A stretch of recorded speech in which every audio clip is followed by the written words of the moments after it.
You can start. Okay, so we are very happy to have Professor Anupam Gupta from the Carnegie Mellon University to give a talk.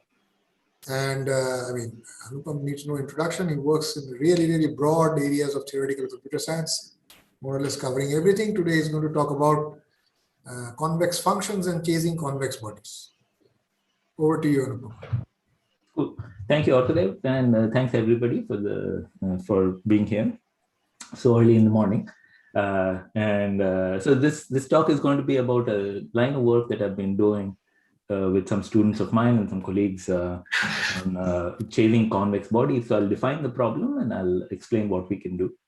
And one reason why I was talking about this was that, you know, it has some very nice, cute geometric ideas out here that might be useful, you know, to in other contexts as well. It might be fun. So, and actually, before I start, I should, you know, thank the Institute. I was a VSRP back in '95, and those memories are still very, those pleasant memories are still with me. And it's always a pleasure to be speaking at the Institute. So, so with no further ado, let me start off. So let me define the problem. And so the problem is very easy to state at some level. Okay, so you as an algorithm, you control a point in d-dimensional space. So that's the point in d-dimensional space. And at each point in time, a body arrives, a convex body arrives. And what you have to do is you have to move your point inside the body. And once you move that, there's a certain amount of distance that needs to be traveled. And that's your cost. Okay. And now another body arrives. And now you need to move your point again, and you pay the cost. So you can see how the process is going on. Okay. And then at some point, you know, at any point in time, you can look at the cumulative cost you've suffered so far. So far I've moved a total of 14 units of distance. And what you could do is you could think back in hindsight, and you could say, if I had known all those convex bodies up front, what could I have done? Okay. And then if you look back in hindsight, you can say, well, we actually, you know, I could have gone from, you know, I could have gone along this path. And in fact, you know, sneakily, when I got to this point, I covered both the second body and the third body. So things like this, you can start optimizing, right? So you can do this hindsight optimization, and you can figure out what the optimal solution should have been. Sorry, you have to touch all the bodies, or you also have to respect the sequence in which they came? So in this new one, you also have to respect the sequence. Okay. I mean, in both, you have to respect the sequence. So you could say, if I had known the solution, if I had known the instance, if I could look in the future, let's put it that way, then what order could I have visited the body? What points could I have visited in the same order? Right. Anupam, I didn't follow this one. So when a convex body arrives, what you need to do? You have to move inside it. Move inside. And a convex body, it's just a separating hyperplanes are given, or is it any arbitrary? So you can imagine that just hyperplanes are given. So it could be half spaces. Okay. Or it could be like, you know, closed convex sets. It could be bounded sets. It could be unbounded. Usually I'll assume that they're bounded sets, but that's okay. And you should move into the body, or you should move into the body. Okay. I don't mean the strict interior. The boundary is fine, but you should move into the body. Okay. So. And you should continue to remain in the interior of the body, so you have seen so far.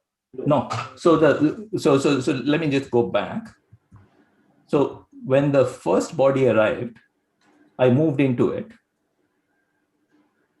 When the second body arrived, I forgot about the first body. Oh, the bodies are the blue, not the white. Okay, fair enough. Yeah. Sorry. Okay. Okay, good. This is K1 and this is K2. Good. Okay. And Anupam, you said if you knew there would be an optimal sequence of points you would visit, and you said that you could compute it efficiently. Good. So what I really would like to do is I would like to say minimize xt minus 1 summed over t such that xt belongs to kt. This is the optimization problem for the hindsight optimum. When I'm looking back in hindsight and I'm saying, what could I have done? Really, I'm solving this problem. Now, this is a convex function over a bunch of convex sets. So as long as you can compute it to the extent that you can solve convex optimization.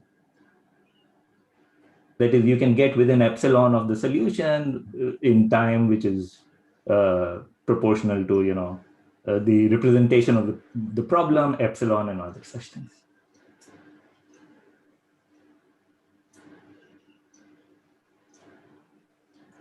Got it. Other questions? So it's just this question of each time I'll give you a space and I'll say, oh, you have to be inside this, and you got to move your point there. Minimize the total distance.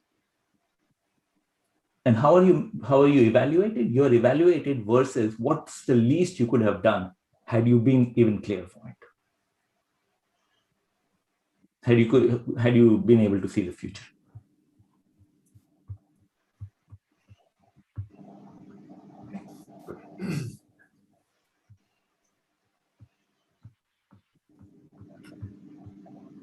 Okay. And by the way, this ratio will measure the performance according to this ratio between what cost you paid versus what the optimal cost would have been on this instance. And the sigma is, let's say, all the instances, all the sequences of convex bodies. And this is called the competitive ratio. This is just some jargon, but it is jargon that I will use. So it's worth maybe remembering. Okay.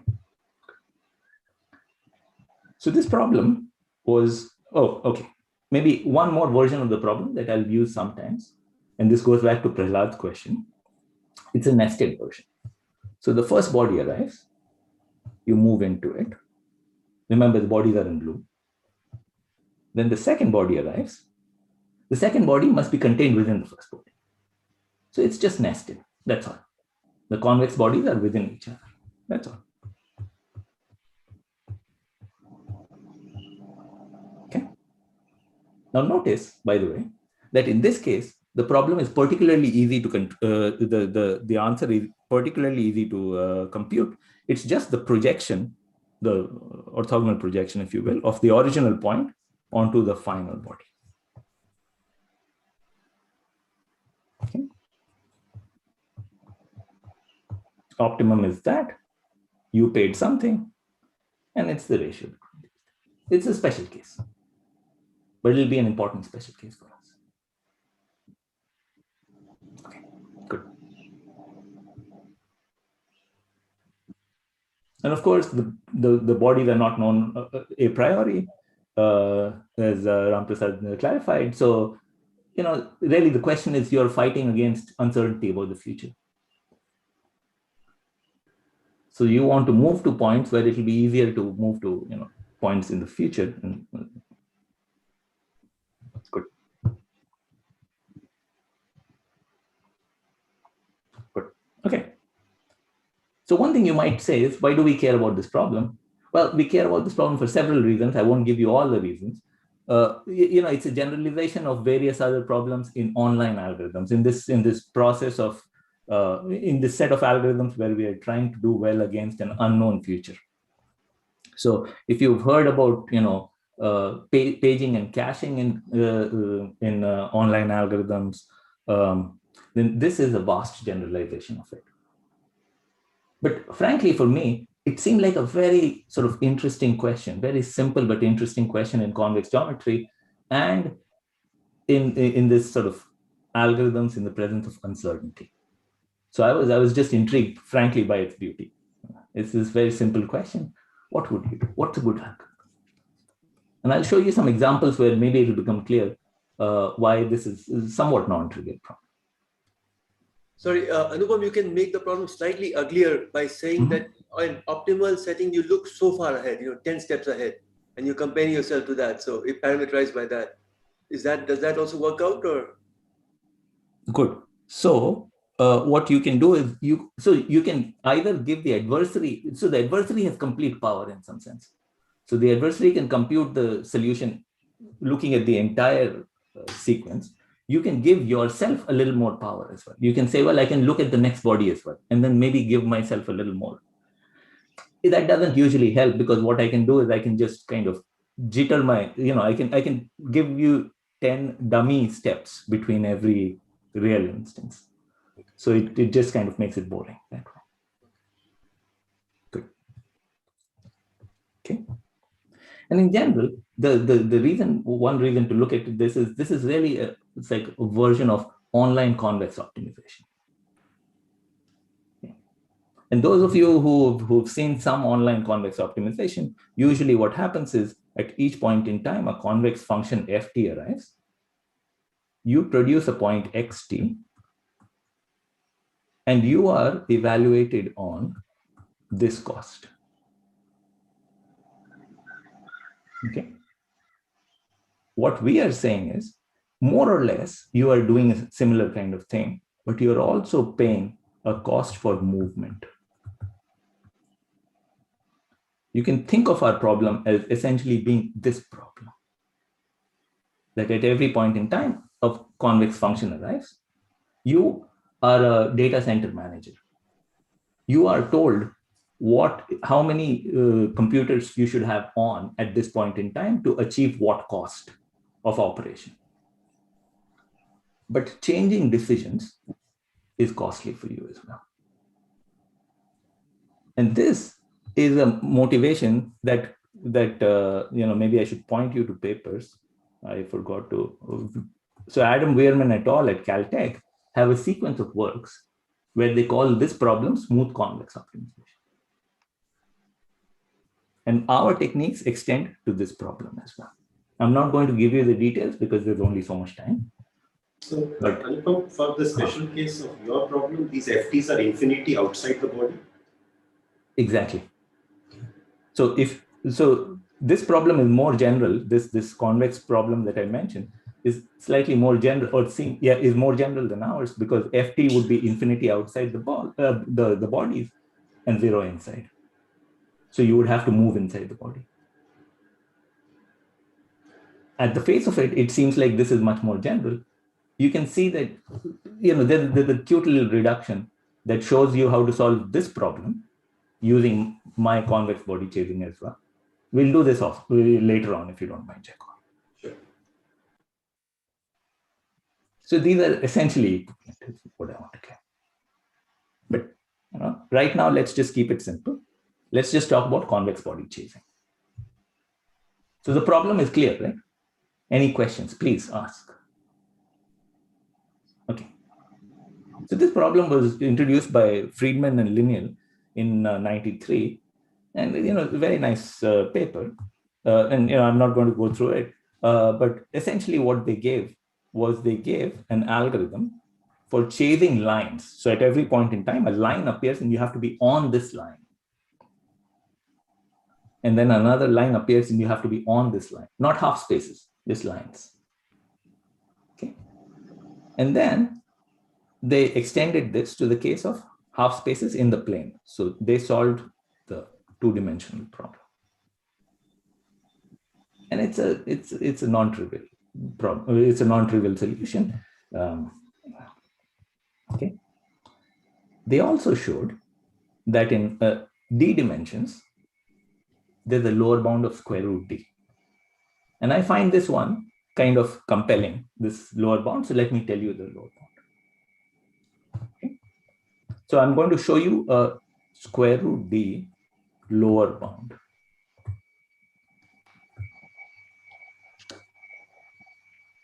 So lower bound is over the choice of bad convex bodies, or?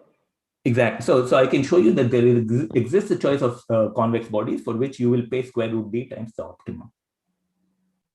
And really, I'll show you square root 2 and you'll see the general example. So I'll tell you, at the beginning, you are sitting at the center of this box, and I'll tell you at the end, I'll force you to be at one of the 4 corners. I don't tell you which corner, of course. Okay. So the first time I tell you, okay, you have to be on this line. Now, where are you going to go? It doesn't make any sense to move to any point except the middle. Because if you go up, then, I'll screw you over. And then, you go to the middle. And then I tell you, okay, you have to be at the top. So you have to go to the top. And of course, you see that, look, the first time, if you went slightly above, I would have asked you to come down. So this is like you paid square root 2 octaves, the hypotenuse. Pythagoras could have saved us a little bit. He could have saved us square root 2 in this case, and square root d in general, right? If I give you a d-dimensional box. I'll first give you a facet, then I'll give you a low dimensional face, and so on and so forth. Okay? So square root d is the lower bound.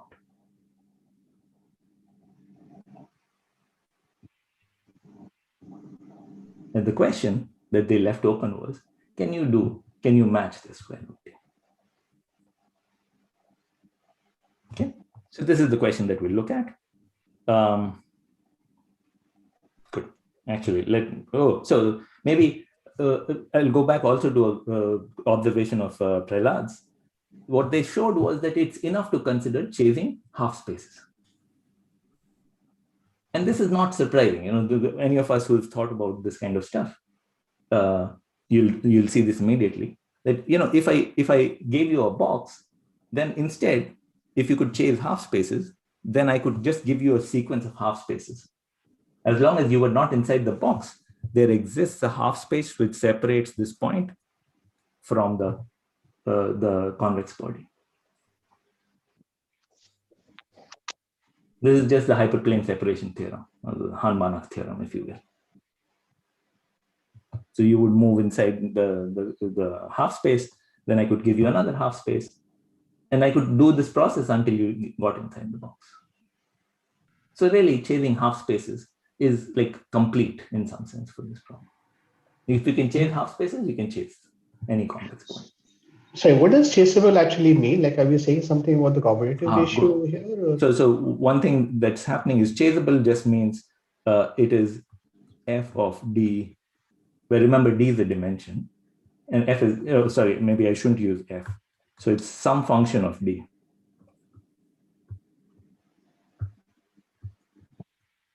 Competitive ratio. So it doesn't depend on the length of the sequence of bodies, just on the dimension. This is, yeah. In this slide, d is n, right? In the corollary, d is n. Sorry, Giacomo. Yes, thank you. No. So there are many parameters, right? One is the dimension. One is the length of the sequence. So you don't care about the length of the sequence. I don't care about the length of the sequence. I only care about the dimension, which in this case is n. You're right. I'm changing notation out here. Absolutely. And what I'll try to do, I'll always try to denote the length of the sequence by t. So I'll think of this as time, so that there hopefully won't be too much confusion after this. But do ask. Thank you, Giacomo. Okay. So, and as you will see, Friedman and Linial have also started to flip-flop between their notation. Now they have moved to D, and they make the conjecture that for any D, the family of closed convex sets is chaseable, as in there is some function, let's say d squared, or there's a competitive ratio of f of d for some function f. And they left it at that.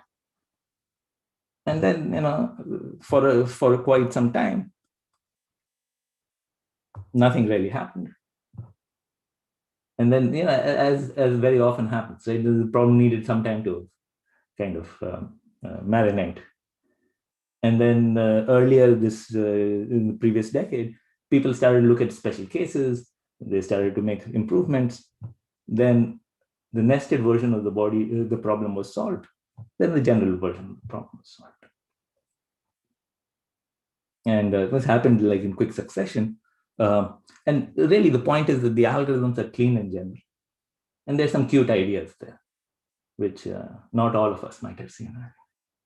So that's my main point of, I'll try to explain what the ideas are. Okay. And the comparative ratios will be poly D. In fact, the comparative ratios will be at most D. And there'll be a little gap, and that's one of the immediate open questions, but there are bigger open questions as well. Okay. So let me tell you the fun stuff. Okay. Some connections to convex geometry.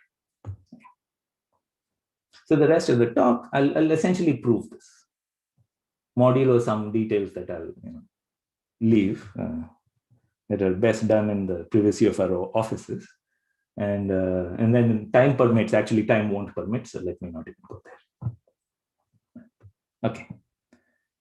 All right. So now that we're actually giving algorithms, let me tell you about one version of the problem that you should just focus on and forget about the rest so far. Okay. I'll give you convex sets, which all lie inside the radius R ball. All my convex sets will lie inside this radius R ball. Okay. The only reason I keep R is because it's useful to have some parameter where we talk about the scale of the problem. So the first body that I'll give you will always be the R radius ball, followed by some other body inside this, then maybe some other body here, then some other body there, whatever. All the bodies I give you will be subsets of the R radius ball. In some sense, I'm promising you that opt is R. And I want you to pay at most f of d times R. Okay? That's it. It's a promise problem. All my sets lie inside the R ball. I promise you that opt pays no more than R. I want you to pay no more than f of d times R. So is it obvious that why opt should be approximately R? No. So really what's happening, and I'm just going to flash this, that I'm going to guess and double. I'm going to imagine, I'm going to initially guess maybe R is 1. And then at some point I realize, the instance I've seen, R is, opt paid more than 1. So then I'll guess R is 2. Then I'll guess R is 4, R is 8, and so on. If we vaguely can believe that maybe this will work out. If you don't believe it, don't worry about it. It's, again, another small thing. But just believe me for the moment that if opt is R and you are inside the R ball, of course, there's no point going outside the R ball, right? Opt is R. I told you opt is R. Okay. Good. So let's look at two strawman algorithms. Just again, we're getting some intuition for the problem. The first strawman algorithm is greedy. I give you a body, you move to the closest point, just project. Tap, tap, tap. And already you're smelling a rat, right? Where should you be going?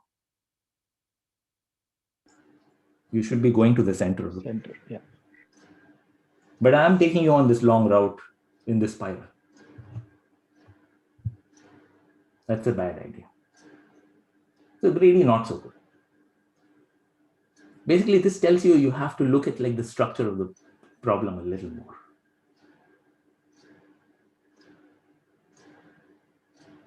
Prahlad, you look worried. It's okay. Okay, so the greedy doesn't work. Okay. Sorry, is R known beforehand? Sorry, Siddharth, couldn't hear you. Is R known beforehand? Yeah, let's say R is known beforehand. I mean, even this circle is known. Even the circle is known. Okay, thanks. And the reason this is not a good idea is I can make you go round and round the circle. I mean, absolutely. Any number of times. You'll slowly, spiral into the center, but really, I'll make you go around the circle many, many times. Totally.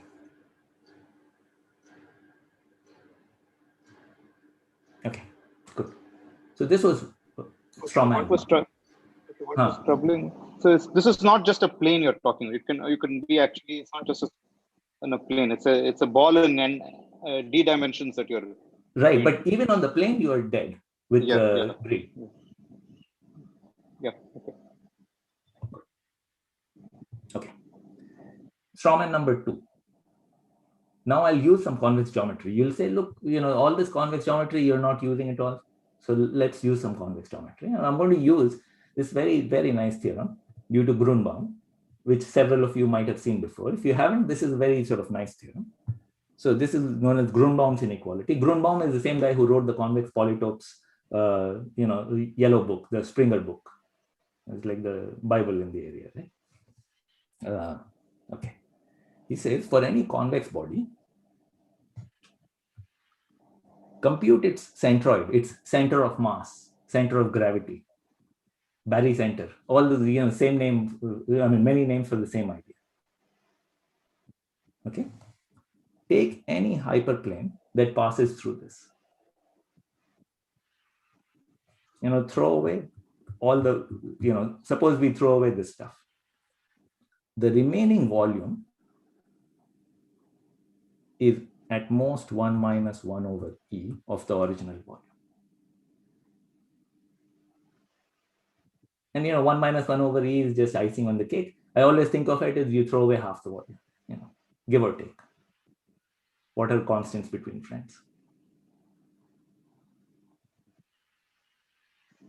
So it says, if you slice a convex body through its through its centroid, either side will contain only a constant fraction of the volume. This is Grunbaum's inequality. Very useful, very powerful. Just something to file away. Okay. So here was the idea. I'm going to always, so remember, I'm always inside the R ball, right? So I'm inside some, bounded set. So I'll always sit at the centroid of the current body, let's say in the nested case. So let's look at the nested case. The first time it's the full ball, then there's some portion of the ball, then some portion of the ball, then, this is what the nested case looks like. Suppose I always go and sit at the center of this body.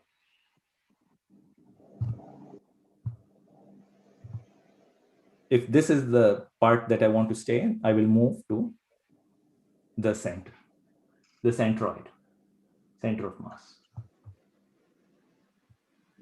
And I'll say, look, every time I move, my volume halves. So I'm making progress. I will pay at most R and my volume halves.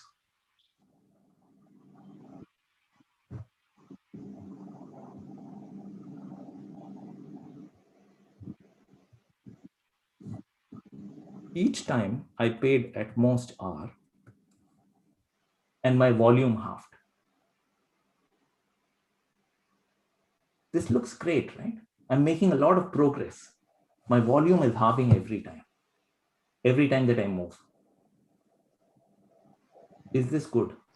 Sorry, volume of what is halving here? Good. So I started, remember, Ramprasad, with the R ball. And I am in the nested case, let's say.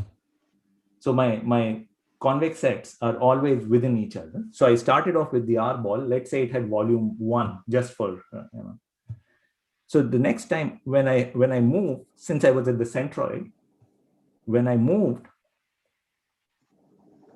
the remaining volume, it must be because the centroid got thrown away. So the new volume remaining can only be a constant fraction of the original volume by Grunbaum's theorem. I see. Okay. And then I had to move again. The remaining volume must be at most a constant fraction by Grunbaum's theorem. But sorry, Anupam, but the sort of the edge which is closest to that point, right? Finally, if your body is still always containing the extreme left point, then the straight line that that joined those two would have been the best one, right? I mean, this one. Sorry. Oh, this point. No. The one just, I mean, so there are two edges there. The one that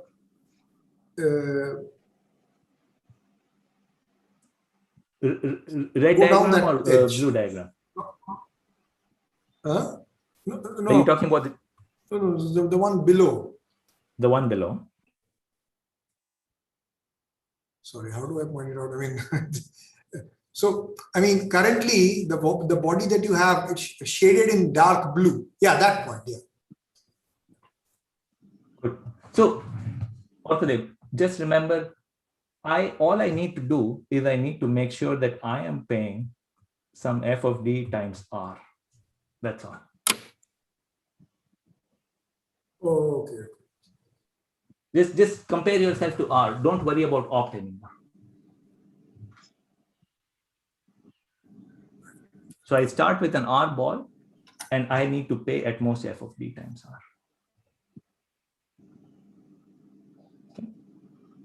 Sorry, so just to go over this again. So Please. so this particular situation is where if I go to the centroid of the current convex body in question, Right. then if I have to move in the next step, it's because the next convex body is already some constant factor smaller in volume than Absolutely. okay. So if I have to move, that I am guaranteed that the volume has decreased by a certain. Absolutely. So I'll never move as long as the convex body contains me.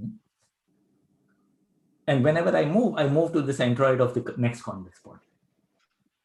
So in particular, if the convex body has become smaller, but I mean, I'm not expected to move to the centroid if I'm already contained in this. Absolutely. Okay. Absolutely.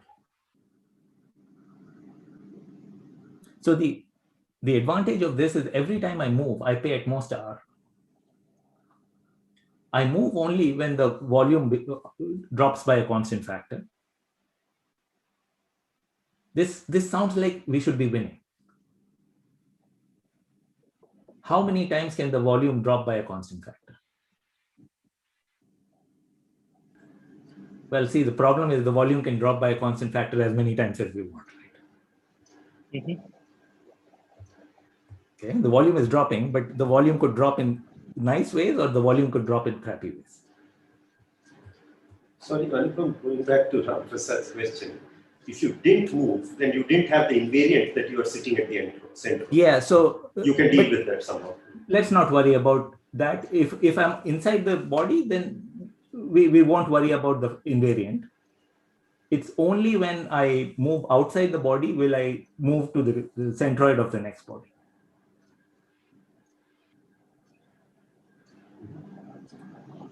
Because during that step, you are paying zero cost. You are paying zero cost. Good. You will hold on to the and you remain feasible. So you will hold on to the original body that caused you to move, and you measure with respect to that your volume is halving and stuff. Absolutely.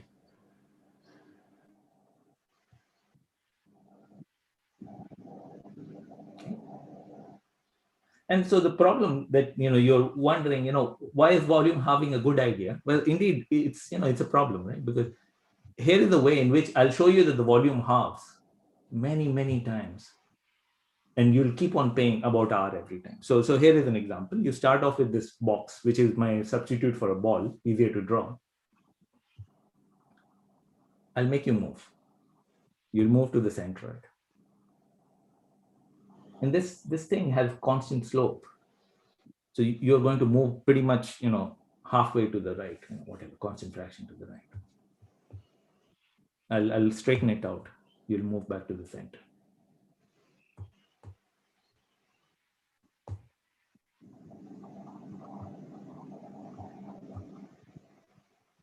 So you'll keep moving to the centroid. The volume is halving, sure. But somehow you're not making progress. You're continuing to move a lot of distance.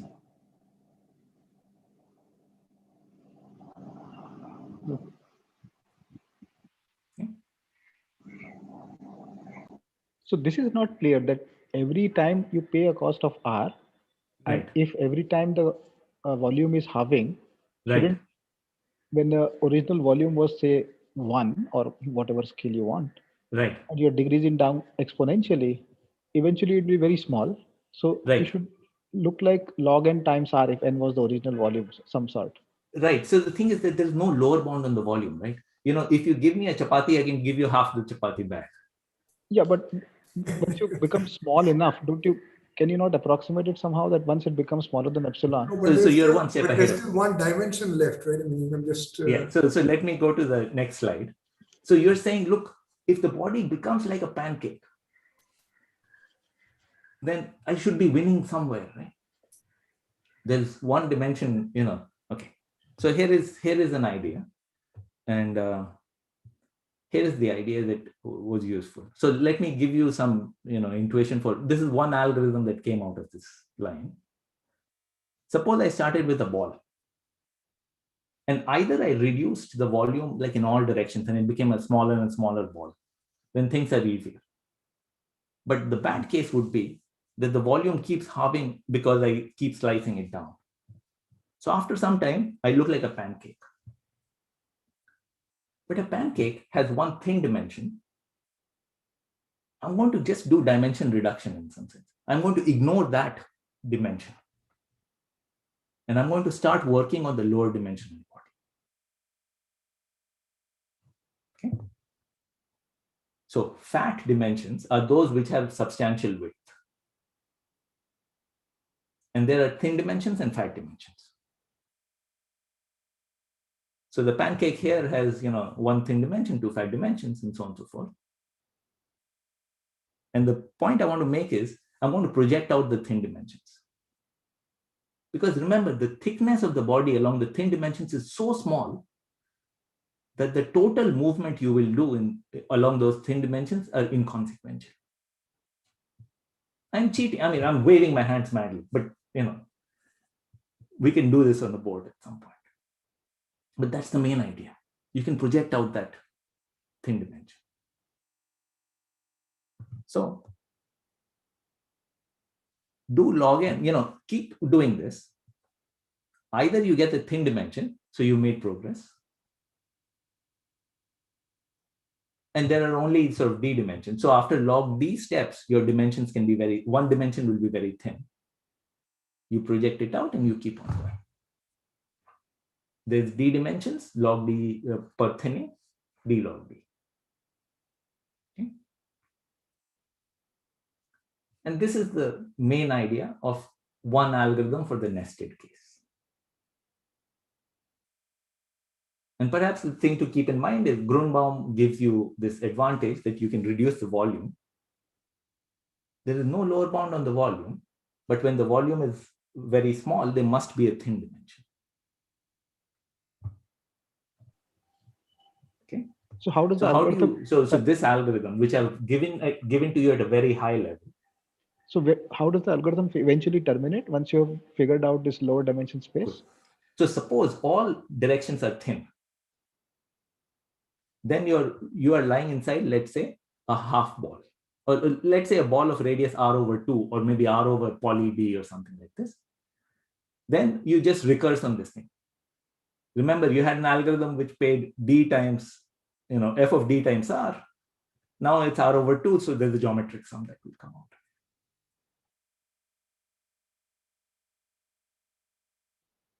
Okay. So the claim I want to make is that this recursive centroid algorithm, that is, just forget about the project out the thin dimensions and move to the centroid of the thick dimensions, is d log d competitive. Okay. And the proof is, it's not difficult. Use the volume as a potential function. Every time you project out, the volume kind of increases. But every time you take a Grunbaum, the volume decreases. So you play some delicate dance, some, you can prove it. The important thing is the ideas are simple. Dimension reduction if the directions are thin, and Grunbaum if the directions are thick.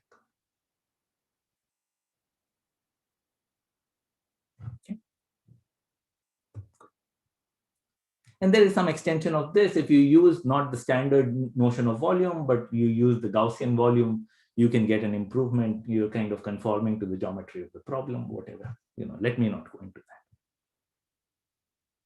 So the point maybe I want to make is that there is an algorithm for the nested case, which is square root D competitive. And remember, there was a lower bound. So this is almost tight. But let me generalize. Let me not go too much into this, because I want to give you one more cute idea. You can't use the centroid as well as the fact that the volume is thinning together in your algorithm and do better. So, you mean for this square root D case, or are you talking about the non-nested case? The nested case. So in the nested case, the centroid plus the volume is thinning, and plus if you use a Gaussian notion of the volume, then you can do this better thing. And you can use Grunbaum's theorem on Gaussian volumes as well. That's the main idea. Yeah, no, I understand. I'm just wondering, by combining the two, can you hope to do slightly better than this? Yeah, so actually, I don't know. Yeah. That's a good point, Sandeep. I don't really know. Maybe. Okay. So let's ask the question, I gave you an algorithm for the nested case, which was important. It was important that the volume was halving every time or whatever. How do you do it for the non-nested case? So for the non-nested case, things looked a little bleak. Then there was this paper of Sebastian Bubeck, Yin Tat Lee, Yuan Ji Lee, and Mark Selke, which gave a much, a big extension of this centroid algorithm. And I wish I could tell you about it, but it's complicated. I can tell you more about it. I'm playing this for laughs right now, right? But really, it contains several nice ideas, but it's not what I want to talk about in the remaining, 13, 15 minutes that we have. What I want to talk about is a slightly different approach. So I'm going to give you more or less the main ideas of an algorithm that is going to be order decompetitive for general convex bodies, not just for nested ones. Okay. So for this, I'm going to tell you what the Steiner point is, which is perhaps the second convex geometry idea that I want to tell you guys about. Okay. So the algorithm in 3 pieces. I'm going to define a very simple idea, fancy name simple idea, called the support function of a convex body. I'm going to define the Steiner point of a convex body. And then I'm going to, which will give us a new algorithm for nested instances. And then I will define, I'll give you the general algorithm as well. Okay. So here is the 3 steps. Okay. So let's just do it. Deep breath. Let's just do it. The support function of a convex body is like a trivial idea. It just says, this is just, given a direction theta, what is the maximum value of this linear form in the direction theta of this convex body K? So it's just the maximum value of x and k of theta dot x. That's it. Okay. This is called the support function. The gradient of the support function is this point itself, is the maximizer. Okay. It's the furthest point in that direction. So, let's do an example. If the direction is theta, the maximizer is that point. If that was the direction, You guys are pros. I don't need to. Okay. That was the support function. Okay. What's the Steiner point of a convex body? Now, you guys know about the sort of center of mass, right, of a convex body. The Steiner point is a different notion of center of a convex body.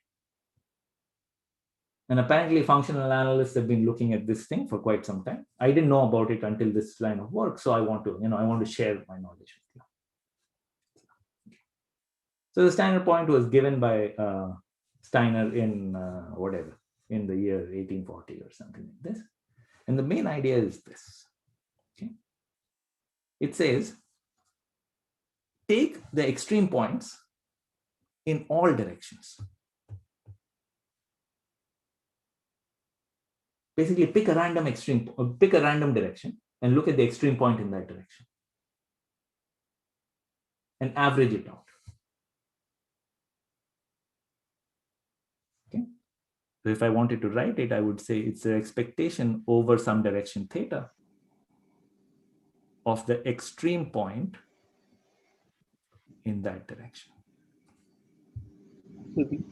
Anupam, the average is taken with respect to what measure? Or good, it's the sort of normalized uniform measure over the sphere, let's say. oh, you ignore the convex body with it's just. Yes, absolutely. Okay. Okay. Good. So this is drawn from the uniform measure over the ball. Or if you like Gaussians, like I prefer Gaussians over anything else, you could say this is the expectation over a standard multivariate Gaussian with identity covariance, because it's spherically symmetric. Yeah. Mm-hmm. Good. That's it. Another way you could do this is, especially if the body is a polyhedron, a polytope, then you can just write the normal cones at the various places. So this point is the average of all the corners, all the extreme points, weighted by the volume of the normal cone.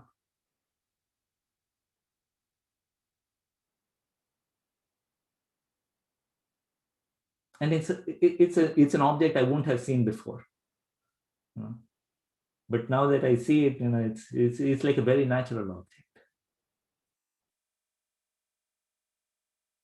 Okay. So what's the size of the normal cone? It's like the solid angle, or so the size of the normal cone is the sort of is the volume that is the volume of the ball that is being cut out by this normal cone, let's say. Okay. Yeah. Or you could say it's the probability that a random, uniformly random vector will fall inside this cone. Yeah. Mm-hmm. And this is and for curved boundaries where there can be a continuity of extreme points. Exactly. So this normal cone thing, makes much more sense inside for a polytope and stuff like this. Mm-hmm. Otherwise, I just think of it as exactly this definition. Yeah. Does this coincide with the centroid for some nice bodies? Only for circles and things like this. Circles, boxes, if it's got lots of symmetry, sure, it'll coincide, but otherwise it usually isn't. So there's a question by Joydeep Datta. Is the support function always differentiable, or by the gradient does one mean the subgradient in this case? Exactly. So we are by the gradient, we're really meaning the subgradient out here.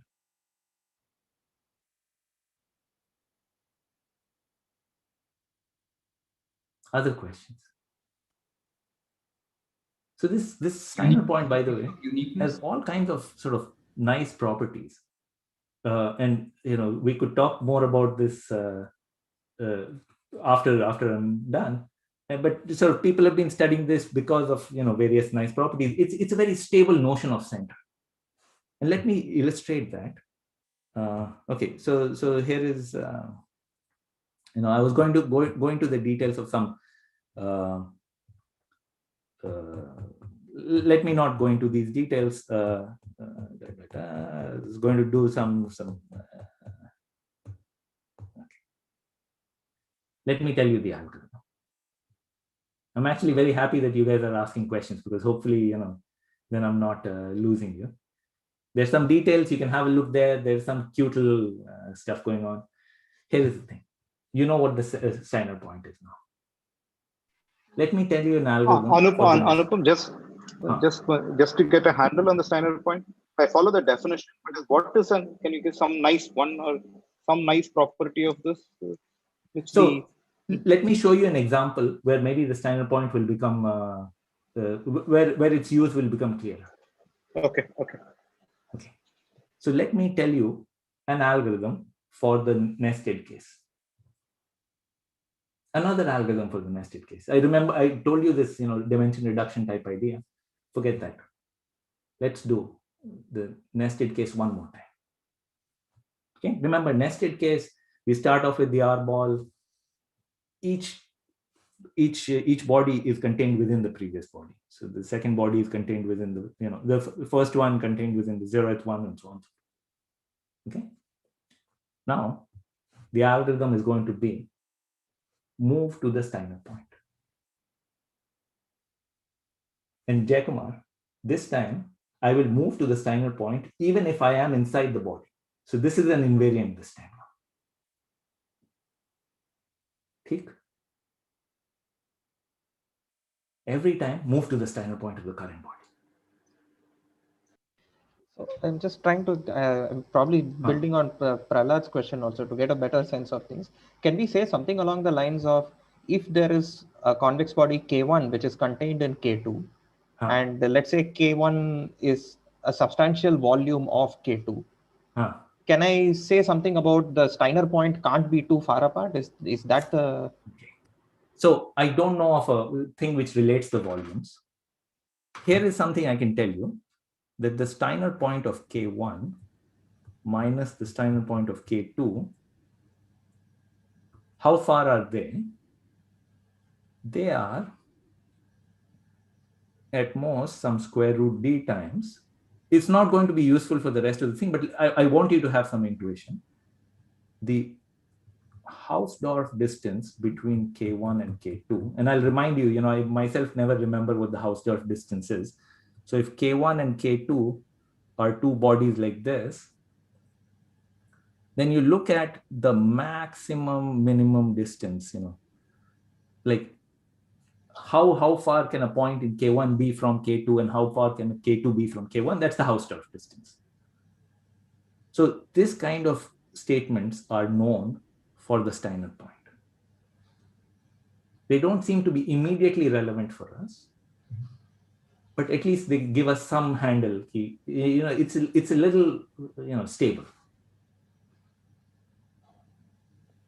Anupam, hi. So just to understand this better, in the example that you showed us, which didn't work for the centroid immediately, the rectangles and sloping rectangles, which became a pie, a chapati. Right. So there, this Steiner thing would help us when the sloping rectangles are. Let me show you. Yeah. Okay, thanks. Yeah, Okay. So I'm sitting at the Steiner point of this body. For some reason, it seems a little higher up. It should be really the center of this box. But bear with me. Suppose this comes. I'm going to compute the Steiner point. By the way, notice the volume of these things. Okay. So of course, the Steiner point is going to be towards the right because this has more volume than this has. These two guys are symmetric. Okay. I move back to the center.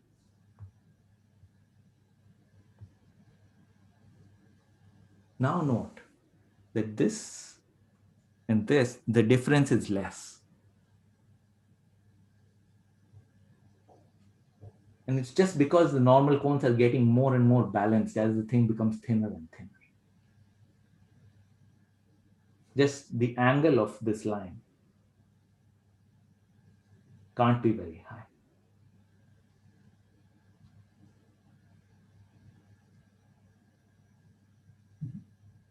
So somehow, just to emphasize the point again, here the angle was, kind of high. You can't maintain the same angle and keep shaving this body down.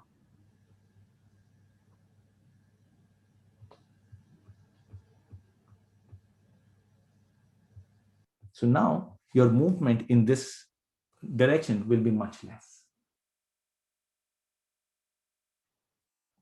This is an example, but at least hopefully it gives you a sense. Okay. Good. By the way, I think I'm pretty much out of time. So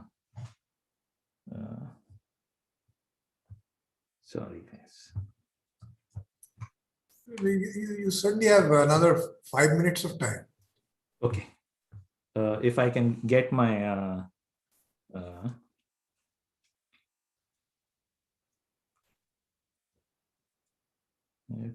my computer to behave, then that will be the real thing, right? Okay, good. Good. So you can show.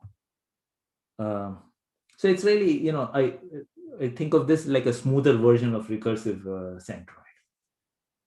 If a direction becomes too thin, it kind of, the Steiner point stops paying attention to that direction too much. So in this case, so the each movement is also restricted. So it's not just R that you pay for each movement. That's absolutely. Absolutely. So you're not counting the total number of steps you're moving, because exactly as you said, that the invariant says every time I will move, even though you shaved off some corner of this big box, I will move a little bit. But the total movement is small. So this is decompetitive. The proof is okay. You know what?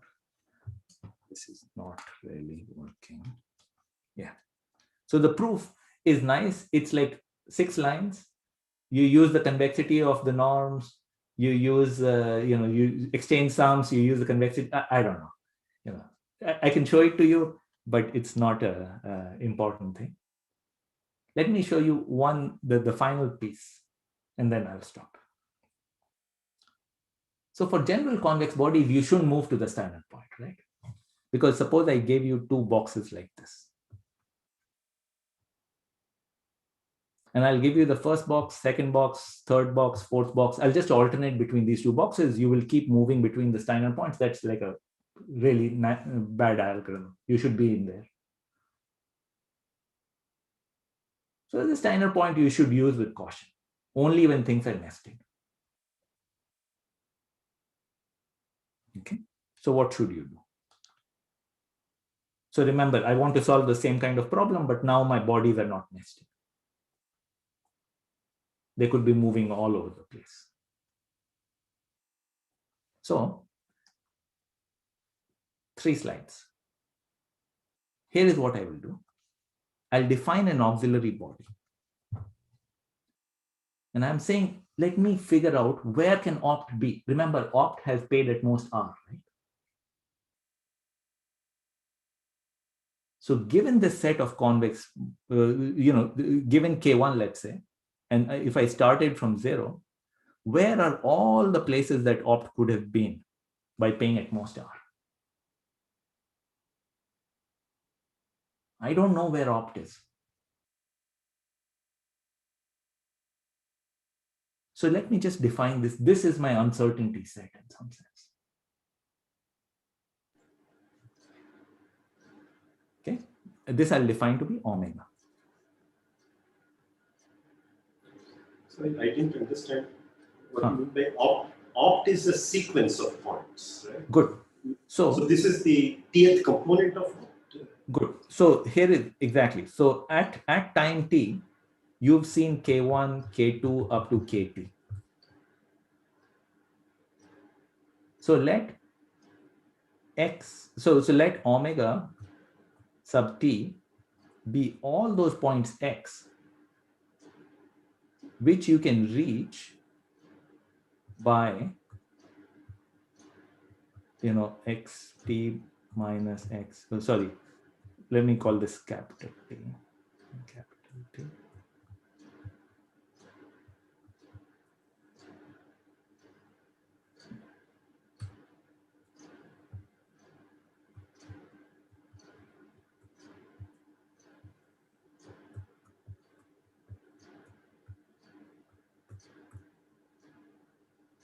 So think of a sequence where you went x1, x2, x3, x4, and then finally reached this point x. And you paid at most, galti kar raha hu Jay Kumar, sorry.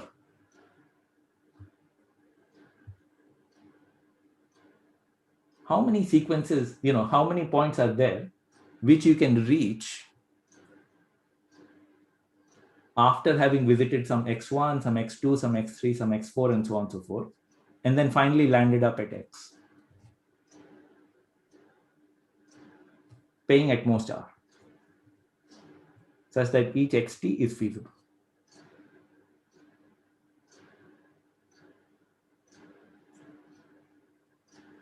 Does this seem reasonable, Jay Kumar? Yeah, so this summation is from t equals maybe 1 to capital T or something. T is 1 to capital T. So this quantity is defined at the end, right? At any point in time, you can look back and you can say, at this point in time, I have some omega t. Okay, at point, this point is capital. Okay. ठीक?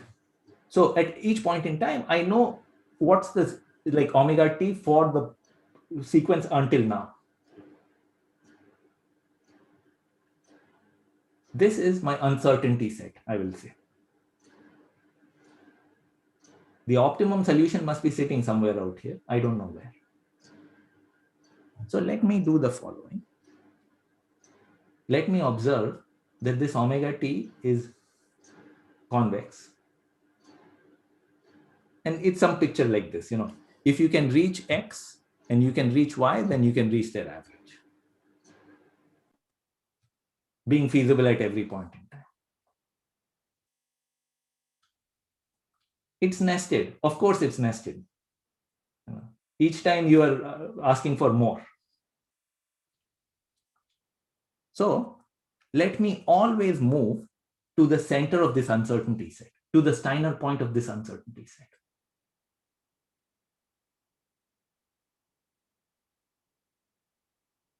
Now, one worry is, what if the Steiner point of the uncertainty set is outside my convex body?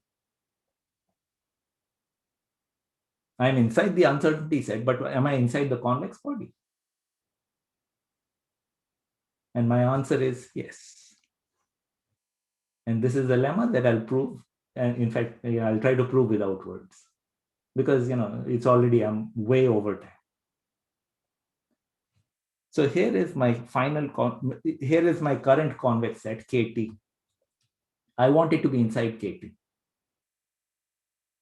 Instead, I am inside my uncertainty set omega t.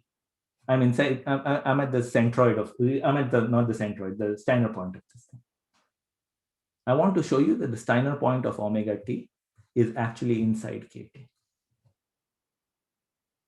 So how do I prove this? So let me prove this. So look at omega t. There is some portion of it that lies outside KT.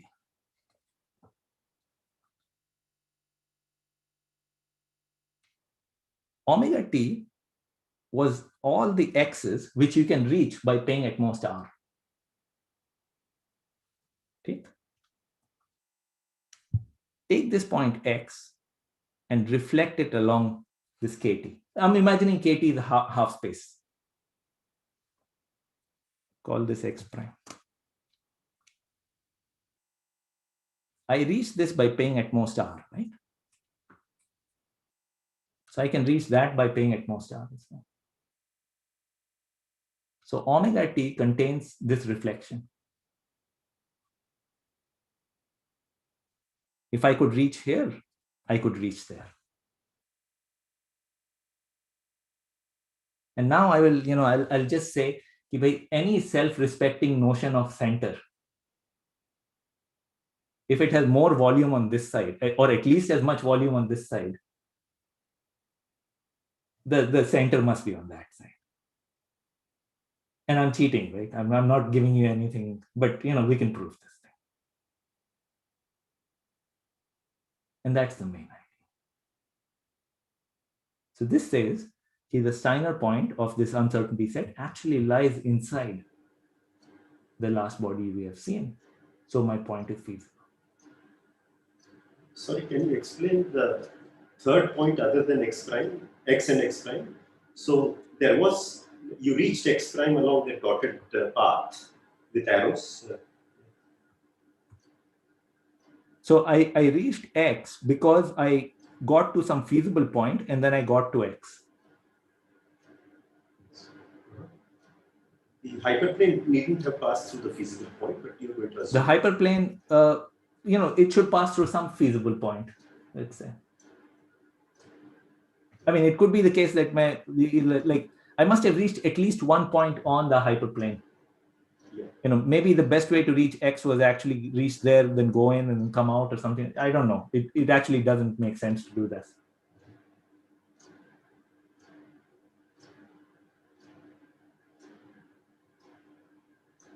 So, I mean, you're saying consider the path that led to x and consider the last time you touched this hyperplane. Absolutely. And it should have touched this hyperplane because? So either x was inside. Yeah. Then, of course, it always stays within this hyperplane. But if x was outside, then, the previous xt point tha, x, the previous point, it was somewhere feasible out here. And if x is outside, then you must have gone out. You must have crossed the hyperplane. So you must have crossed the hyperplane. And just reflect this portion then. Okay, and after that, what was the intuition? You gave some volume-based intuition. Good. So basically, I'm saying that omega t contains at least the reflection of the stuff outside, plus maybe some other stuff. I don't know. So now I'm saying that if I'm computing the average of the extreme points weighed by the sizes of the normal cones, if I'm extending things on the right, the centroid should only move to the right.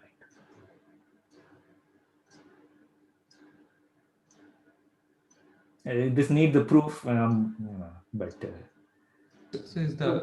isn't that sort of obvious? If something is maximized in a direction, right, on the inner boundary, I mean that in the blue boundary, now it will be maximized at the green boundary. Absolutely.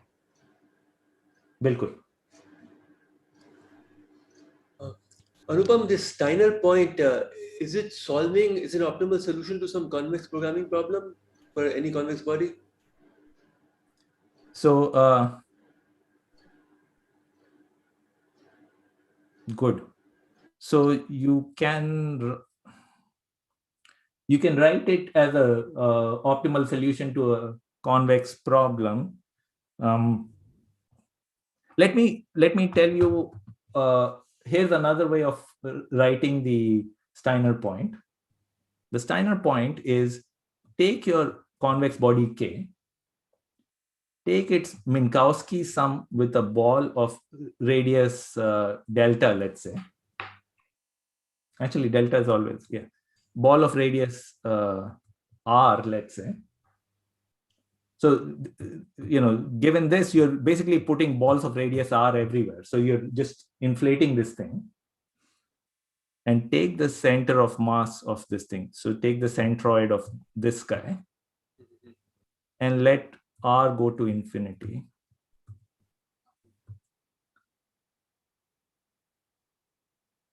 So this is another notion of, another definition for convex bodies. Now the centroid is itself a optimization, it's a solution to an optimization problem. So using this, you can come up with a solution. You can come up with an optimization problem for which this is the solution, but it's not the most intuitive one, I would say.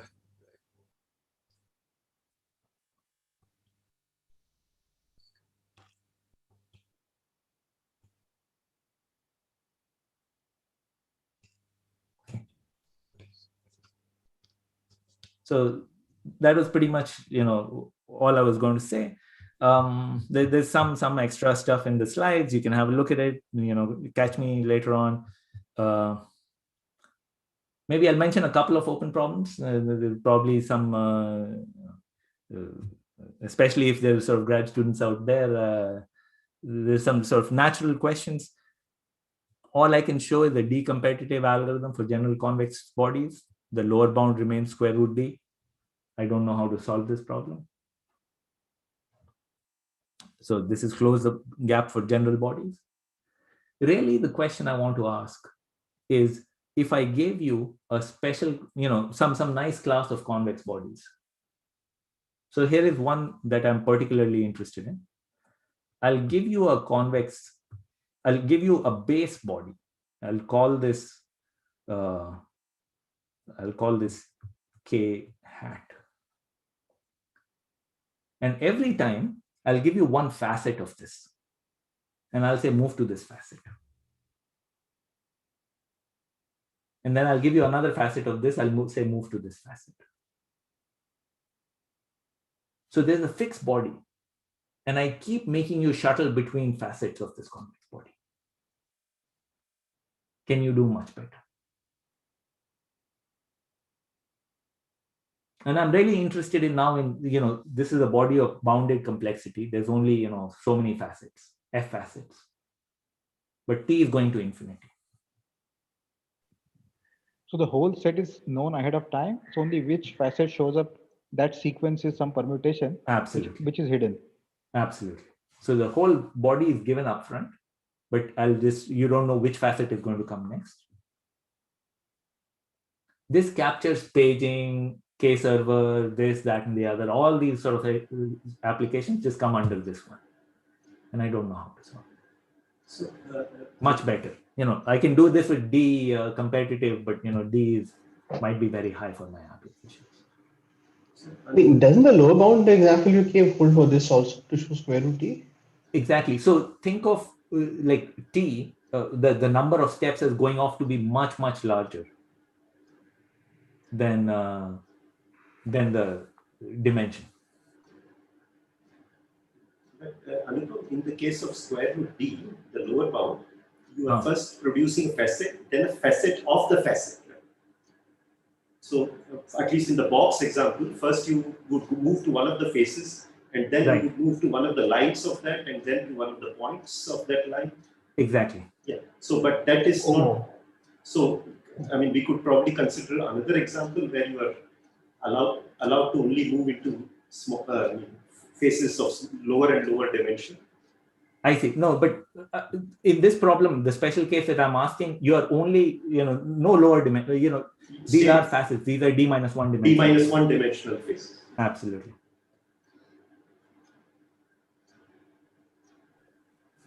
Okay. Then there's some, in general, I also want to understand the connections to online learning, but that seems like a sort of generic thing that I can elaborate more on if people are interested. But really, this sort of, there's a sort of, is this giving me a new algorithm for various classical problems like paging? I don't know. I don't know how to use the Steiner point in a meaningful way right now, or use some other ideas from here. Anyways, I've taken up much more of your time than I was planning to. So I hope you forgive me my transgressions, and thank you. Thank you.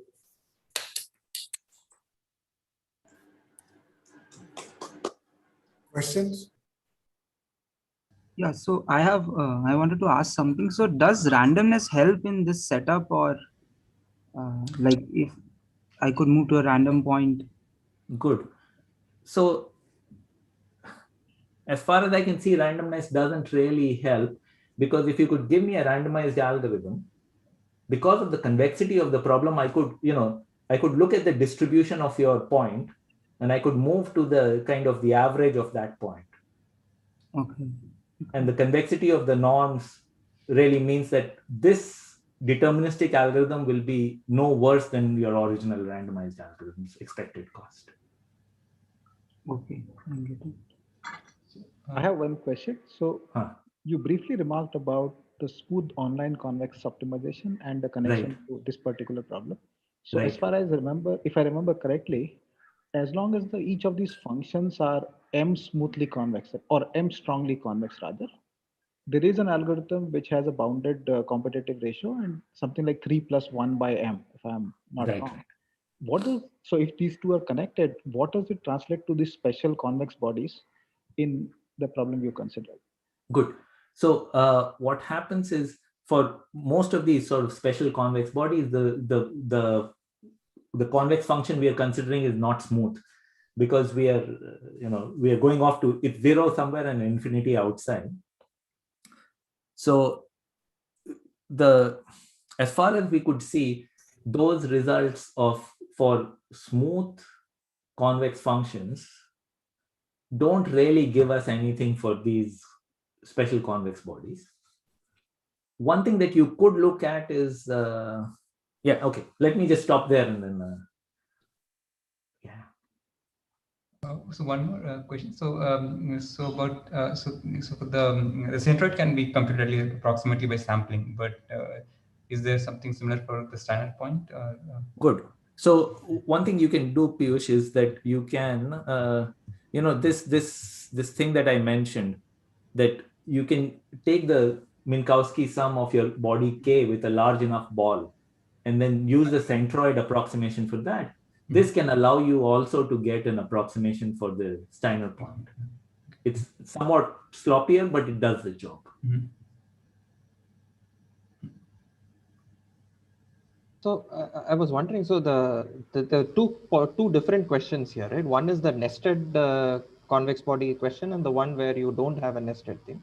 But suppose, I mean, is it the case that suppose someone gave a competitive ratio of square root d for the nested sequence, can you automatically get it for the non-nested one? Excellent question, Ramprasad, and I don't know.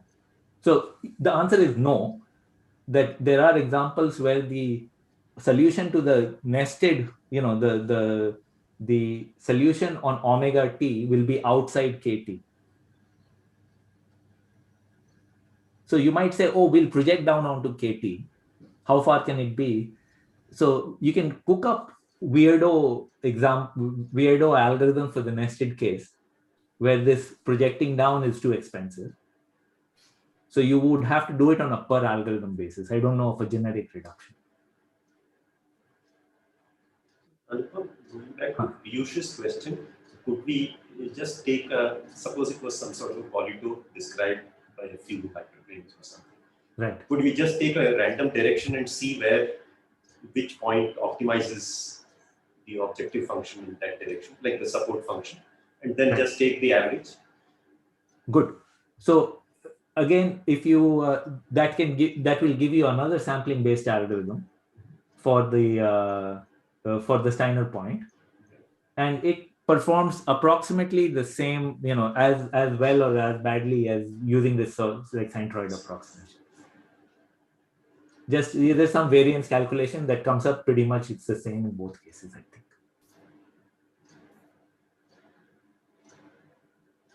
So the next part of the question was that, is there some way to do this sort of incrementally, like because the bodies are related to each other? So does the computation have to be restarted for every body, or does it? Yeah, cunning question. I don't know, Piyush.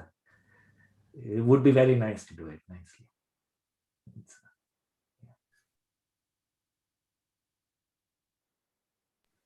One more question. So as we do with many of the other online problems, supposing this permutation is uniformly random, does one know something better? Don't know.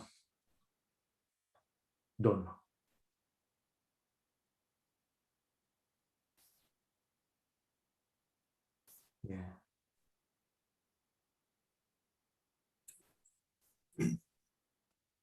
Any more questions?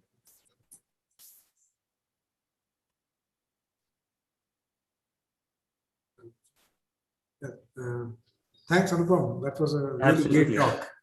Thank you all for being patient and for asking me all these interesting questions that really keeps the interest going. Right?